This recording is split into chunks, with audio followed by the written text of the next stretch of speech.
प्रभु यीशु मसीह के नाम में आपको अनुग्रह, शांति और आशीष मिले। एक आदमी था जो एक बहुत बड़ी चोरी के आरोप में वो पकड़ा गया और कई सालों की उसको जेल में सजा हुई कानून के द्वारा। और ऐसा मालूम होता है कि बहुत बड़ी चोरी या डकैती थी। यह आदमी बड़ा काबिल था और बड़ा चतुर था, तो इसने जेल तोड़कर इसने ये कहीं दूर भाग गया और गायब हो गया। पुलिस ने काफी समय इसको ढूंढते रहे और जो पुलिस के जासूस, जिनको इंग्लिश में डिटेक्टिव्स कहते हैं, वो भी इसके पीछे लगे रहे, लेकिन इसके बारे में कुछ पता नहीं चला। और बाद में पुलिस ने और डिटेक्टिव्स ने इस केस को गिव अप कर दिया, यानी कि इसको बंद करना ही अच्छा है, यह आदमी शायद मर गया या बस पकड़ा नहीं जाएगा। लेकिन एक जवान डिटेक्टिव था जिसने इस बात को एक व्यक्तिगत चुनौती के रूप में ले लिया था कि मैं ढूंढ के निकालूंगा। आपको अगर मालूम हो तो डिटेक्टिव्स जो होते हैं, अच्छे डिटेक्टिव्स, वो 20-20, 30-30 पुराने केसेस को भी सॉल्व कर लेते हैं। आज की फोरेंसिक साइंसेस इतनी अब डेवलप्ड है कि पुराने पुराने डीएनए से कई सारे मर्डर केसेस सॉल्व कर लेते हैं। तो इस जवान डिटेक्टिव ने चुनौती को एक्सेप्ट किया अपने मन ही मन में कि मैं ढूंढ के निकालूंगा। और वो एक एक जो भी सुराग उसके पास था उसको ध्यान से स्टडी करके बहुत कायदे से उसने उस पूरे केस को सॉल्व करना शुरू किया। और एक दिन उसने उस आदमी को ढूंढ निकाला कि इस शहर में है। और ये डिटेक्टिव उसका पीछा करता रहा और जब वो पूरी तरह से तैयार था उसको पकड़ने के लिए, सारे सबूत उसके पास थे, तो तब वो आदमी, जिसने अब एक नया नाम, नई पहचान, नया आईडी ले लिया था, तो किसी किराने के दुकान पे गया था। तो डिटेक्टिव पीछे जाके खड़ा हुआ। आपको मालूम होगा डिटेक्टिव आम कपड़े पहनता है, वर्दी नहीं पहनता। तो उसने उसके कंधे पे हाथ रखा और कहा कि तुम्हें गिरफ्तार किया जा रहा है। और वो आदमी एकदम घबराया। उसने कहा, ऑफिसर, मैंने ऐसा क्या किया? वो समझ गया कि डिटेक्टिव है, कि मैंने ऐसा क्या किया। डिटेक्टिव ने बताया कि मुझे मालूम है तुमने कई साल पहले क्या किया। तुमने जो जिस अपराध में तुम्हें जेल हुई थी, तुम जेल से भागे और गायब हो गए, और अब तुमने शादी करी है और परिवार के साथ यहाँ पर तुम रह रहे हो। और वो आदमी समझ गया कि अब मुझे जेल वापस जाना ही पड़ेगा और मेरा भागना अब नामुमकिन है। उस आदमी ने ऑफिसर से कहा, डिटेक्टिव से कहा कि एटलीस्ट मैं अपने परिवार को आखिरी गुड बाय कह दूं, मेरी पत्नी को। तो डिटेक्टिव ने थोड़ा सा रहम दिखाया और उसको जाने दिया। और जब वो साथ गए, जब वो घर आए तो आदमी ने पत्नी से पूछा कि बता कि मैं तेरे साथ मेरा व्यवहार कैसा रहा पिछले सालों में, और क्या मैं हमारे बच्चों के लिए एक अच्छा बाप था कि नहीं था। तो पत्नी ने कहा, हाँ, इसमें कोई शक नहीं है, सचमुच में बात सही है, लेकिन ये सब बातें क्यों कर रहे हो? और तब उस आदमी ने फिर उसकी पत्नी को सारी अपनी पुरानी बातें बताई कि जैसे मैं एक भागा हुआ क्रिमिनल हूं। और उसने डिटेक्टिव को भी विनती की कि देखो, मेरी फैमिली देखो, मैं अब अच्छा जीवन बिताता हूँ, अब मेहनत करके कमा के खाता हूँ, तो मुझे अब बख्श दीजिए, मतलब इस केस को रफा दफा कर दीजिए। डिटेक्टिव ने कहा नहीं, ये नहीं हो सकता, और उसको वहीं से फिर हथकड़ी में अरेस्ट करके उसको ले लिया गया।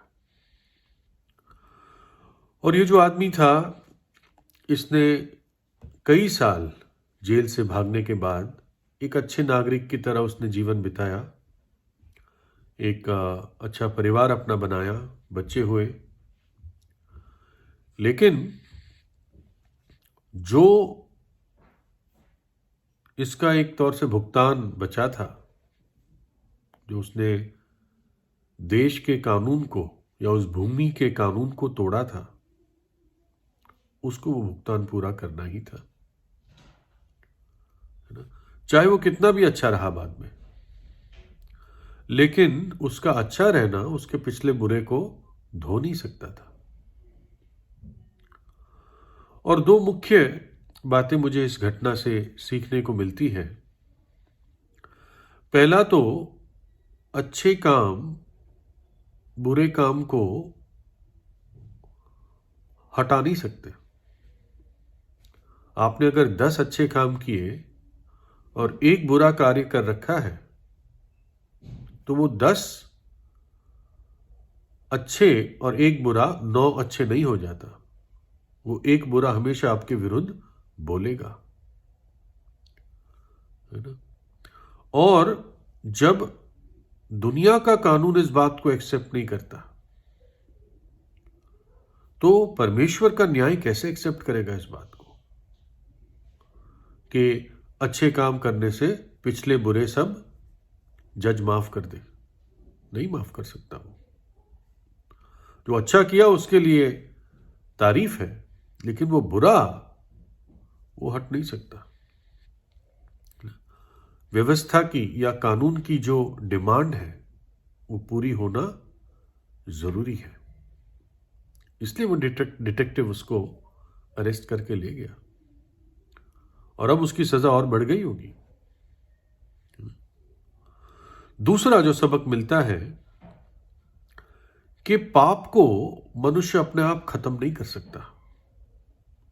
अगर पाप को जमीन में भी गाड़ दिया जाए या किसी बैग में बंद करके सील कर दिया जाए, है ना, या समय की कब्र में उसको डाल दिया जाए कि समय बीत जाएगा, चल जाएगा, सब ठीक ठाक हो जाएगा, तब भी वो पाप मरता नहीं है। ये ऐसा कीड़ा है जो आग से भी नहीं मरता, और ये खत्म कर देता है मनुष्य को, उसकी हत्या कर देता है। इसलिए सब मनुष्य मरते हैं, क्योंकि पापों की मजदूरी मृत्यु है ना? इसमें यह नहीं कि कोई छोटा पाप बड़ा पाप की बात है। पाप पूरी मनुष्य जाति में आया, और इसलिए मनुष्य मरता है। वचन में लिखा है कि देखो, तुमने परमेश्वर के विरुद्ध पाप किया है, और निश्चित रूप से तुम्हारा पाप तुम्हें ढूंढ निकालेगा। पाप ही ढूंढ लेगा। सबोपदेशक में लिखा है, लड़ाई के हथियारों से बुद्धि उत्तम है ना? विषय इस पे नहीं है, दूसरे हिस्से पे विषय है। परंतु एक पापी बहुत भलाई नाश करता है। एक पापी बहुत भलाई नाश करता है। उस व्यक्ति ने बहुत भलाई कमा ली अपने जीवन में, लेकिन जो उसका छिपा हुआ दबा हुआ पाप था, उसने उसकी सारी भलाई को नाश कर दिया, है ना? अच्छा जीवन बिताया, लेकिन एक दिन सब कुछ खत्म हो गया। सांप के अंडे सांप को ही पैदा करते हैं, मृत्यु को ही पैदा करेंगे, है ना? इसलिए बाइबल के ये स्वर्ण वचन हमारे हृदय पे लिख जाने चाहिए। ये वचन चमकते हैं। जो अपने अपराध छिपा रखता है उसका कार्य सफल नहीं होता, परंतु जो उनको मान लेता और छोड़ भी देता है उस पर दया की जाएगी। पाप केवल धुल सकता है तो यीशु मसीह के लहू से धुल सकता है। वचन बताता है यीशु मसीह का लहू हमें सब पापों से शुद्ध करता है। लिखा है, क्योंकि तुम जानते हो कि तुम्हारा निकम्मा चाल चलन जो बाप दादों से चला आता है, उससे तुम्हारा छुटकारा चांदी सोने अर्थात नाशमान वस्तुओं के द्वारा नहीं हुआ, या साधारण शब्दों में नहीं हो सकता, पर निर्दोष और निष्कलंक मेमने अर्थात यीशु मसीह के बहुमूल्य लहू के द्वारा हुआ या हो सकता है। प्रभु यीशु को मेमना कहा गया है, परमेश्वर का मेमना, क्योंकि इस जगत में वो एक मेमने की तरह, जैसे एक मेमना वध होता है, बलि होता है, वैसे कलवरी के क्रूस पर तो मेरे और आपके पापों के लिए बलि हो गया।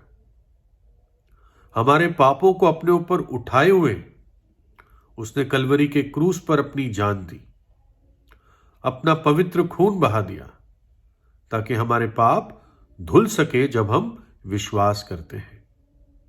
वो तीसरे दिन मृतकों में से जी उठा, और प्रभु यीशु हमारे सारे ऐसे बुरे अंधकार के छिपे हुए पापों को जब हम मान लेते हैं, अपने पवित्र लहू से धो देता है और उसके श्राप को भी दूर करता है ना। और प्रभु यीशु कहता है, क्योंकि मैं जीवित हूं तुम भी जीवित रहोगे। आपको एक वो नई शुरुआत, एक नया जीवन आज दे सकता है, और वो भलाई और भला जीवन जो देगा उसको कोई खत्म नहीं कर पाएगा, क्योंकि नाश करने वाला पाप उसके पवित्र लहू से धुल जाता है जब आप विश्वास करेंगे। तो आज ही प्रभु यीशु से प्रार्थना करें और उसको अपने हृदय में बुलाएं। प्रभु यीशु आपको आशीष दे।